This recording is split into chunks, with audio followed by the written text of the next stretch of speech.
오늘 말씀에 시작할 때에는 부끄럽지만 또 제 이야기를 조금 하면서 시작을 하겠습니다. 여러분들에 비할 바는 아니지만 그래도 50년 넘게 살면서 가장 힘겨웠던 시간을 추억해 보라고 하면 아마 2003년에서 2008년의 시간, 그 시간이 제 인생에서는 가장 힘들었던 시기였습니다. 그 중에서도 2003년 봄부터 가을이 되기까지 한 6개월 정도의 시간은 지금 생각하면 어떻게 지나갔는지 모르겠어요. 근데 지금은 웃으면서 그때를 추억할 수 있고 그것이 은혜였다라고 쉽게 고백하고 감사할 수 있는데, 그 당시에 저의 심정에서는 야, 이게 도대체 무슨 일이야? 이 고통을 어떻게 빠져나갈 수 있고 이 어려운 시기가 얼마나 지속될 것인가 라고 하는 생각이 제 마음속에 지배를 하고 있었습니다. 저는 그리운 것이 하나가 있는데요. 신일교회. 거기 가고 싶다는 얘기가 아니고, 신일교회가 그리울 때마다 어디가 그렇게 그립냐면 기도실이 그렇게 그리울 때가 있어요. 신일교회 가면 지금도 그런지 모르겠는데 지금도 아마 중3층에는 기도실이 있는 걸로 제가 알고 있어요. 그리고 그 한쪽 방에서는 그 교회 권사님 집사님들이 거기서 밤을 새워 기도하는 걸로 알고 있어요. 그때도 그랬고요. 거기에는 양쪽으로 기도방들이 쫙 있고, 기도하기를 원하신 분들은 교회 신청해서 거기에서 뭐 밤에도 기도하고 낮에도 기도하고 그렇게 기도할 수 있습니다. 그런데 사실 저는 그런 교회 신청하지 않고 허락받지 않고 6개월의 시간을 거기서 보냈습니다. 기도하러 보낸 게 아니고요. 낮에는 상관없는데 밤에는 갈 곳이 없어서, 도무지 갈 데가 없어서 찾아 들어간 곳이 바로 그 신일교회 중3층의 기도실인데, 아무도 모르게 관리 집사님 한 분만 허락하셔서 몰래, 교회 허락 없이, 특혜죠. 이건 하나님이 저에게 주신 은혜라고 저는 믿습니다. 그렇게 몰래 들어가서 그곳에서 기도하다가 피곤하면 엎드려 자다가 누워 자다가 또 눈 뜨면 천정 보고 기도하다가, 그렇게 기도하다 자다가 하는 시간을 매일 밤마다 거기서 보냈습니다. 그렇게 한 6개월의 시간을 거기서 보냈습니다. 그리고 가끔은 그곳에서 내려오면 기도하는 곳이 공간이 또 한 군데 더 있었어요. 지하 1층에 가면 예배실이 우리 교회 이 성전만 할 거예요. 워낙 교회가 커서 작은 예배실도 컸습니다. 근데 그곳에 가면 저녁 시간에는 항상 불을 꺼놓습니다. 그리고 가운데 강대상에 십자가만 불이 들어와 있어요. 그러면 그곳에 퇴근하고 오는 사람들, 또는 저녁 먹고 또 기도하러 오는 사람들이 꽤 많았어요. 그곳에 가끔씩 내려가서 그 긴 장의자에 앉아서 기도하던가, 아니면 십자가 앞에 가서 엎드려 기도하던가, 아니면 그것도 안 되면 그냥 이렇게 맨 돌바닥, 시멘트 바닥 위에 그냥 엎드려서 차가운데 거기서 기도하던가. 사람들은 그 자리에 오면서 어떤 사람들은 긴 밤을 새워서 기도하는 사람들이 있고, 어떤 사람은 1시간, 짧게는 30분 이렇게 기도하러 왔다 갔다 하는 사람들이 많았습니다. 근데 거기서도 기도하다가 피곤하면 그냥 장의자, 긴 의자에 누워서 잠을 자기도 하다가, 때로는 교회 직원들, 사무장님한테 들켜가지고 그냥 창피해서 도망치듯 교회를 나오기도 했습니다. 분명 힘든 시기였고 어려운 시기였는데, 그런데 여러분, 그 시간은 행복했던 기억으로만 저에게 남아있다는 게 놀랍죠. 분명 그 시간, 그때의 그 자리에 있었던 나는 피부 깊숙이 고통을 느끼고 있었어요. 갈급함을 느끼고 있었어요. 답답함을 느끼고 있었어요. 어찌할 바를 모르는 상황 가운데 있었어요.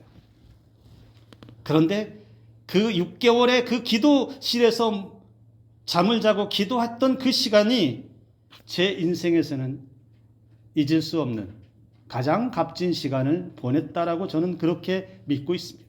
어쩌면 하나님께서 그 시간을 저에게 특별히 만들어 주신 시간이 아니었겠느냐. 하나님께서 갈 곳 없는 저의 발걸음을 그 자리로 부르셔서 거기에 머물러 있게 하시고 그러면서 하나님을 찾을 수 있는 그 시간을 저에게 주셨다라고 저는 믿습니다. 이 시간은 돈으로도 살 수 없는 시간입니다.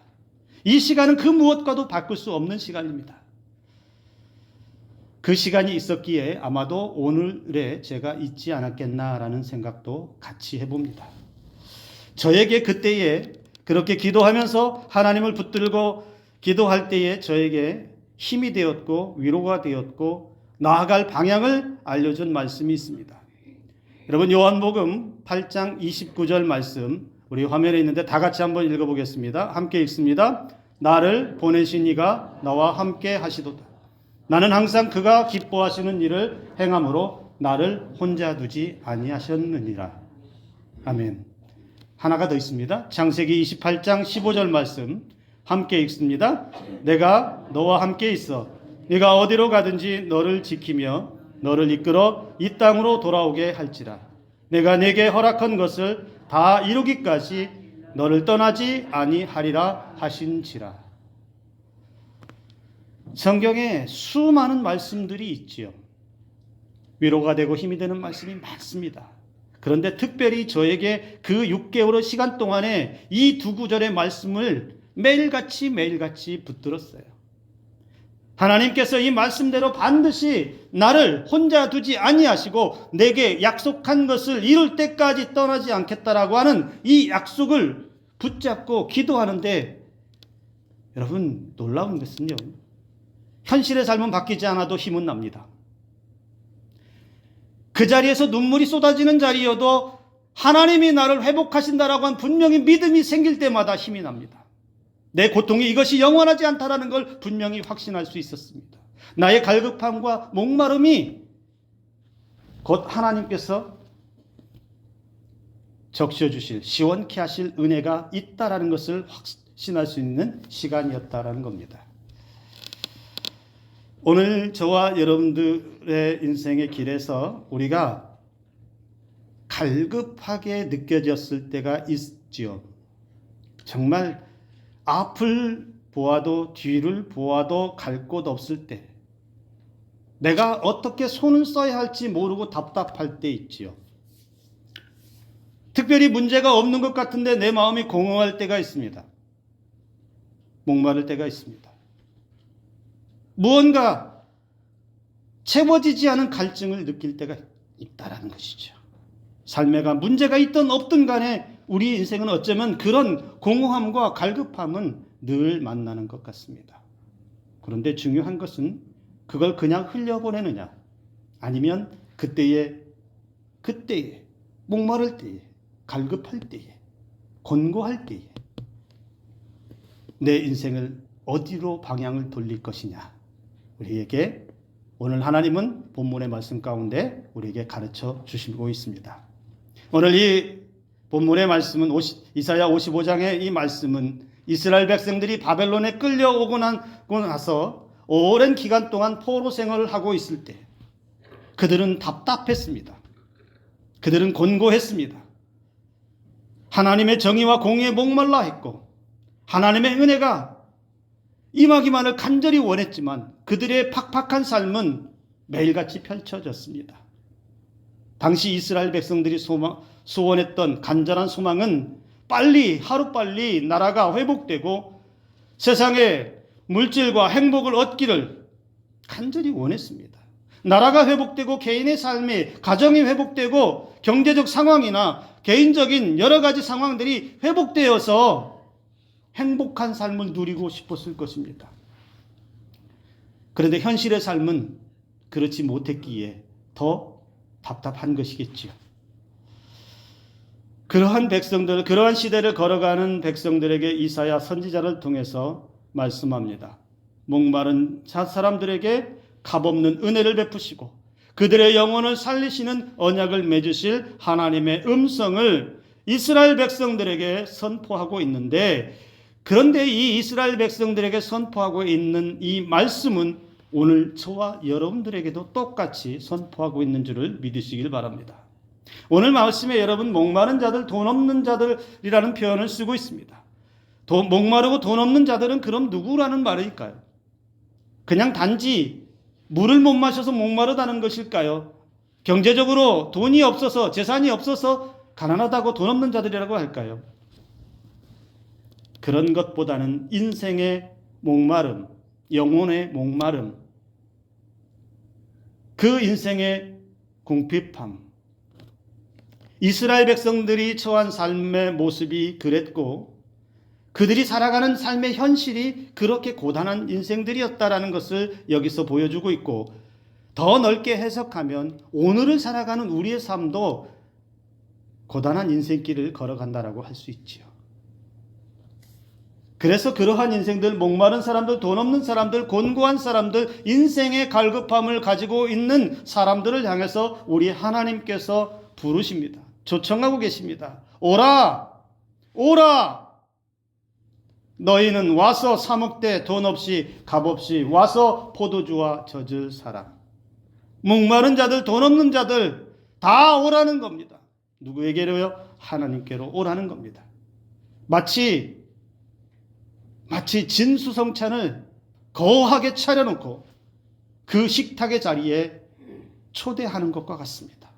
풍성한 음식, 맛있는 풍성한 음식을 잔뜩 차려놓고 와서 누구라도 배고픈 사람, 먹고 싶은 사람, 즐기고 싶은 사람 다 와서 여기서 먹고 마시고 즐기라라고 초대하는 것과 같습니다.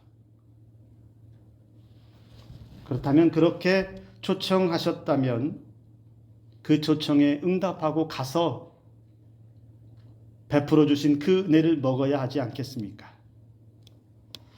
하나님은 왜 이스라엘 백성들에게, 그리고 오늘 우리들에게 이렇게 또다시 말씀하실까요? 오라, 너희는 와서 사 먹되 돈 없이 값 없이 와서 포도주와 젖을 사라. 왜 이렇게 초청하실까요? 그 초청하시는 하나님에게는 모든 것이 있기 때문입니다.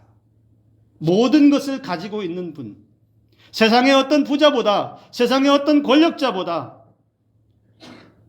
하나님은 모든 것을 다 가지고 계시다라는 것입니다. 여러분, 인간과 하나님의 근본적인 차이가 어디에 있습니까? 인간은 만물의 영장이라고 하지만 오히려 그 만물의 영장에게도 허점이 많지요. 오히려 무능력하고 할 수 없는 것들이 훨씬 더 많습니다. 그래서 인간은 그 무능력과 할 수 없는 것들, 자신의 욕망을 채우기 위해서 한평생 동안 얼마나 쉼없이 달려가고 그것을 얻기 위해서 얼마나 많은 노력과 많은 시간과 많은 재물들을 쏟아붓습니까? 그런데 그렇게 해서 얻었다고 해서 그것이 만족하다라고 말하는 사람을 한 사람도 본 적이 없어요. 많은 재물을 가졌다고 해서 그것으로 나는 이제 족하다, 더 이상 필요 없다라고 말하는 사람을 본 적이 없습니다. 큰 권력을 가졌다고 해서 그 권력으로 나는 족하다라고 말하는 사람도 없다는 겁니다. 여러분, 마치 부어도 새는 밑 빠진 욕망의 그 독에 계속해서 붙는 것과 똑같습니다. 우리가 채울 수 없는, 우리가 얻을 수 없는, 우리가 할 수 없는 무능력이 오히려 더 많다는 것을 깨닫게 됩니다. 그런데 반대로 하나님은 우리 인간이 못하는 것, 하나님은 모든 것을 하실 수 있습니다. 사람들은 눈에 보이지 않는 하나님은 무능해 보인다라고 이야기합니다. 눈에 보이지 않는 하나님은 아무것도 할 수 없다라고 그렇게 단정해 버립니다. 그래서 어찌 보이지 않는 하나님이 내게 은혜를 주실 수 있고 내 눈에 확인하지 못한 그 하나님의 능력이 어떻게 임한다라고 말할 수 있느냐라고 그렇게 말하기도 합니다. 그러나 우리는 분명히 믿음으로 고백합니다. 하나님은 세상을 만드셨습니다. 저와 여러분들의 만드셨습니다. 그리고 만드셨을 뿐만 아니라 온 세상을 지금도 운행하고 계십니다. 모든 인류와 모든 인간의 삶과 다 주관하실 수 있는 능력을 가지신 분이 오직 하나님 한 분밖에 없습니다. 인간의 생사화복을 주관하고 계시고 인류의 역사를 계속해서 운행하시면서 우리의 필요를 때마다 일마다 채우시고 먹이시고 우리의 불가능을 뛰어넘어서 하나님의 가능케 하시는 은혜를 우리의 삶에 부어주심을 믿으시기를 바랍니다. 그래서 그렇게 모든 것을 가지신 전능하신 하나님께서 목마른 인생들, 갈급한 인생들, 피곤한 인생들을 향해서 오라 이렇게 말합니다. 그래서 여러분, 우리는 예배 때라든지 어느 때라든지 하나님의 말씀을 통해서 또는 성령께서 내 안에 주시는 감동을 통해서 하나님이 나를 부르신다라고 하는 그 음성이 들려진다면, 하나님이 지금도 나를 부르신다라고 말씀하신다라고 믿어진다면, 그때 우리는 주저하지 말고 핑계대지 말고 멈칫거리지도 말고 하나님께로 달려가야 합니다. 나는 돈이 많으니까, 부자이니까 괜찮다라고 말할 사람이 있을지 모르겠습니다. 우리 집에는, 나에게는 삶의 문제가 아무 문제 없습니다, 그러니까 괜찮습니다라고, 안심합니다라고 말할지 모르겠습니다. 그러나 여러분, 살다 보면 우리의 인생에는 목마를 때가 찾아옵니다. 곤고할 때도 찾아옵니다. 신앙생활 잘해도 그 신앙의 매너리즘에 빠지고 무기력에 빠지고, 신앙이 있어도 하나님을 믿는다고, 예수님을 믿는다고 함에도 불구하고 그 신앙이 희미해지고 영적으로 가뭄 상태에 있을 때도 온다라는 것이에요. 그런데 하나님이 계속해서 그런 인생들을 향해서 오라 오라 오라 말씀해 주고 계시고 기다리고 계신다는 사실을 여러분 잊지 마시길 바랍니다. 세상 사람들은 흔히 이런 말들을 하지요. 열심히 살면 된다. 열심히 살면 된다. 열심히 살면 못할 게 없다. 이루지 못할 게 없다. 근데 여러분 아세요? 열심히 사는 사람들 많아요. 열심히 못 살아서 공부한 게 아닙니다. 열심히 땀 흘려서 수고하지 않아서 공부한 게 아니에요. 여러분, 악한 사람도요 열심히 살아요. 흉악 범죄자도요, 이런 표현 써서 진짜 죄송한데요, 흉악한 범죄자도 그 범죄를 일으키기 위해서 열심을 다해요. 그걸 어떻게 열심이라고 말할 수 있겠어요? 세상에 불의한 사람도 자신의 불의함을 얻기 위해서, 그 불의함을 지키기 위해서 수고를 아끼지 않습니다. 많은 돈을 벌겠다고, 그리고 돈을 벌면 행복하다고, 명예와 권력을 얻으면 행복하다고, 다 이루었다고, 성공적인 삶을, 풍요로운 삶을 얻었다고 만족하고 더 이상 문제없다라고, 나는 갈급하지 않다라고 그렇게 미리 판단할 이유가 없습니다. 수고하는 인생이라고 전부 만족하고 행복한 삶을 살지는 못합니다. 열심히 수고하고 살아도 목마름과 영적인 굶주림과 곤고함은 찾아옵니다. 그렇기에 우리는 귀를 열고 가슴을 열고 언제라도 하나님께 달려갈 수 있는 마음이 준비되어야 할 줄로 믿습니다. 하나님의 초청하심, 오라 하시는 그 초청하심에 우리가 응답해야 합니다. 더욱이 혹시 이 자리에 삶이 지쳐 있거나 답답하거나 신앙적으로, 영적으로, 마음의 심령 가운데 목마름이 있어서 삶의 작은 문제라도 있다면 오늘 하나님께서 그 마음의 심령에 오라, 내게로 와서 값없이 포도주와 젖을 사라라고 하는 이 말씀이 들려질 수 있기를 주님의 이름으로 축복합니다. 하나님은 강력하게 경고합니다. 그럼에도 불구하고 오지 않는 인생들, 2절의 말씀에 그렇게 말씀합니다. 너희가 어찌하여 양식이 아닌 것을 위하여 은을 달아주며 배부르게 하지 못할 것을 위하여 수고하느냐. 우리 인생에 아무런 도움이 되지 않는 것들에 대해서는 그렇게 쩔쩔매면서 모든 것을 주실 수 있는, 모든 것을 행할 수 있고 우리의 모든 문제까지도 다 담당하실 수 있는 그 하나님의 부르심에는 왜 귀를 닫고 있느냐, 왜 마음을 닫고 있느냐, 그렇게 말씀하시는 겁니다. 지금이 그럴 때인가? 무엇이 문제인지 모르느냐? 우리 하나님이 그렇게 우리를 향해서 묻고 있습니다. 하나님 없이 수고하는 인생, 그런 인생은 진정한 생명의 은혜를 만날 수 없습니다.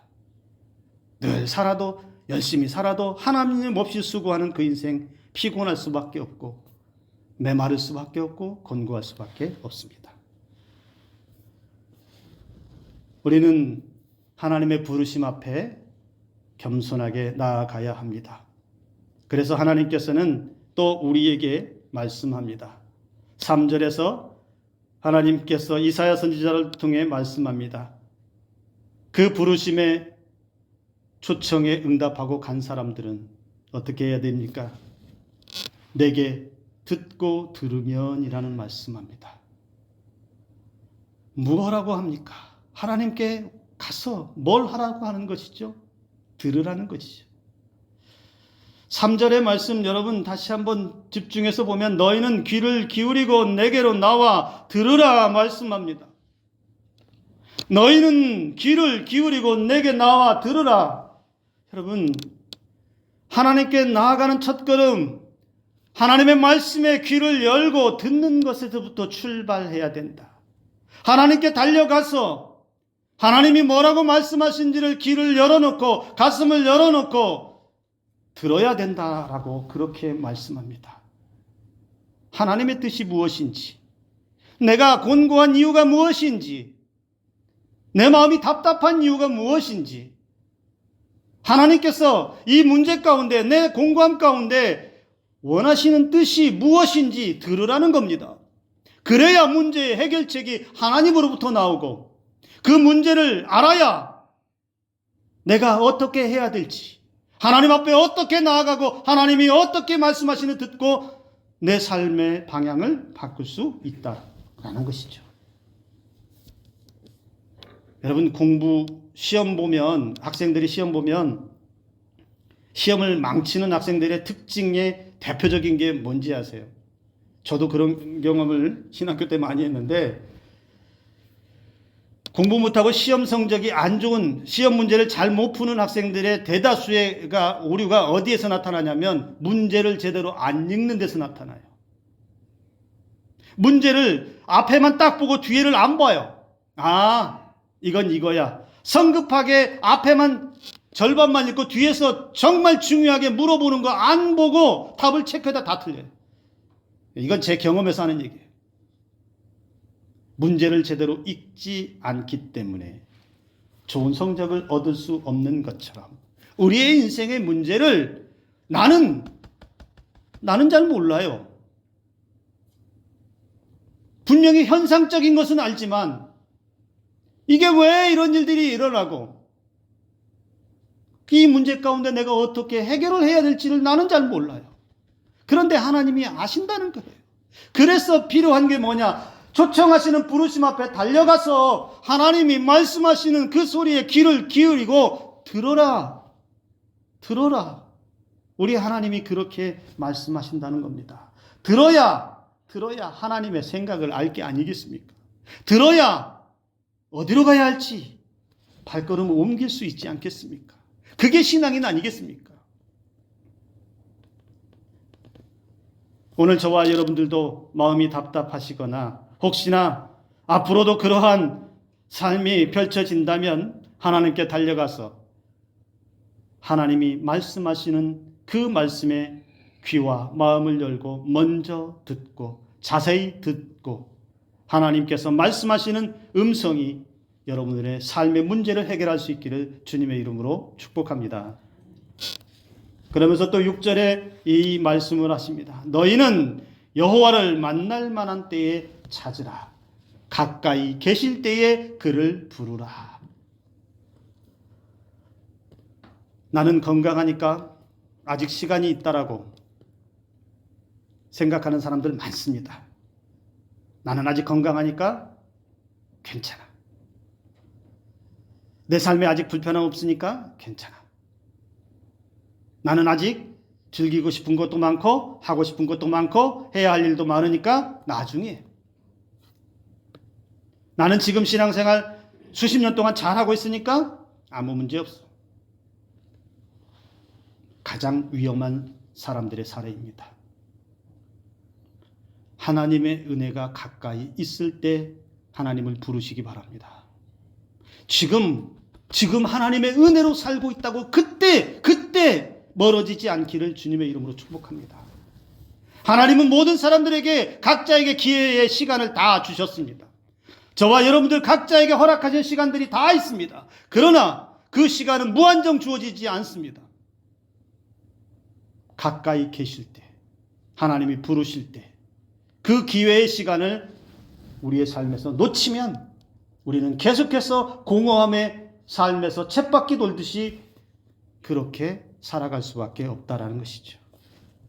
오늘 우리의 삶의 시간 얼마나 남아 있습니까? 여러분의 기회의 시간 얼마나 남아 있습니까? 얼마만큼 여러분들이 나에게 주어진 시간이 있다라고 자신할 수 있겠습니까? 여러분, 지금 이 순간부터가 하나님을 만날 때임을 잊지 마시기 바랍니다. 내가 지금부터 하나님의 은혜를 만나지 못하면 어쩌면 그 하나님의 은혜를 만날 때를 놓칠 수도 있다는 것이죠. 우리를 초청하시고 그리고 하나님의 말씀을 들으라고 하신 하나님께서 7절에서 9절까지 말씀합니다. 악인은 그의 길을, 불의한 자는 그의 생각을 버리고 여호와께로 돌아오라. 그리하면 그가 긍휼히 여기시리라. 우리 하나님께로 돌아오라. 그가 너그럽게 용서하시리라. 이는 내 생각이 너희의 생각과 다르며 내 길은 너희 길과 다름이니라. 여호와의 말씀이니라. 이는 하늘이 땅보다 높음같이 내 길은 너희의 길보다 높으며 내 생각은 너희의 생각보다 높음이니라. 어느 집사님의 이야기를 들은 적이 있습니다. 이 집사님 가난하게 살아서 그의 삶의 목표는 돈 벌어서 행복하게 사는 것이었습니다. 그래서 그는 직장 생활하기 시작하면서 열심을 다했습니다. 정말 한눈 팔지 않고 앞만 보고 달려갔습니다. 자신의 행복을 위해서, 자신의 미래를 위해서, 그리고 가정을 이룬 뒤에는 자신의 가정과 가족을 위해서 정신없이 앞만 보고 쉼없이 달려갔습니다. 신앙이 없느냐? 아니요, 신앙이 있습니다. 그러나 예배는 형식적, 신앙은 형식적으로만 남아있고 그는 그의 삶의 목표는 오직 자신의 행복과 가정의 행복. 그래서 부자가 되기 위해서, 성공한 삶을 살기 위해서 쉼 없이 달려갔습니다. 그러나 살다 보니 어느 순간에 그의 삶에서 공허함이 밀려오기 시작했대요. 왜일까? 왜 그렇지? 돈도 벌 만큼 이제 벌었고 살 만큼 살게 되었고 어느 정도 안정도 되었는데 왜 내 마음속에 허전함과 공허함들이 자꾸 찾아올까? 그렇게 생각되었다가도 아니야. 이럴 때일수록 늘어지면 안 돼. 그래서 자기 자신을 더 앞으로 채찍질하며 더 앞으로만 달려갔답니다. 그런데요, 멈출 수밖에 없었대요. 어느 한순간에 멈춰섰습니다. 멈추고 싶어서가 아니라 하나님이 멈추게 하셨어요. 돈도 멈추게 하셨고 건강도 멈추게 하셨고 그가 누려왔던 행복이라고 생각했던 것을 꼼짝 못하게 멈추게 만드셨대요. 그때 그가 깨달았습니다. 그리고 하나님께 달려가서 엎드렸습니다. 자기는 지금까지 멈추면 안 될 것 같은 두려움 때문에 계속 달리기만 했는데 하나님이 멈추셨어요. 그러면서 깨달았습니다. 왜 멈추셨는지. 하나님이 부르셨다는 거예요. 계속해서. 정신없이 앞만 보고 달려가는 그를 계속 부르셨다는 거예요. 그래서 돌이켜보니까 내가 왜 공허함을 느꼈는지 그때 알았다는 거예요. 하나님이 계속 사인을 주고 부르시는데 그 부르심은 외면하고 정신없이 앞을 향해서만 달려가고 있으니 하나님의 뜻을 만나지 못하니 하나님께서 그를 위해서 준비한 은혜를 만나지 못하니 성공을 향해서 달려가는 그 길이 공허할 수밖에 없고 만족이 되지 않는 그 삶을 그렇게 정신없이 살았다는 거예요. 멈춰선 자리에서 그래서 공했던 그 자리에서 멈춰서서 그 자리에서 하나님의 은혜를 만나고 보니까 내가 생각했던 것이 얼마나 어긋난지를 그때서 비록 깨닫고 다시 하나님 앞으로 돌아오는. 그런데 하나님 앞에 돌아오고 나니까 멈춰졌던 삶이 끝난 줄 알았는데 다시 시작되다는 것이죠. 사랑하는 성도 여러분,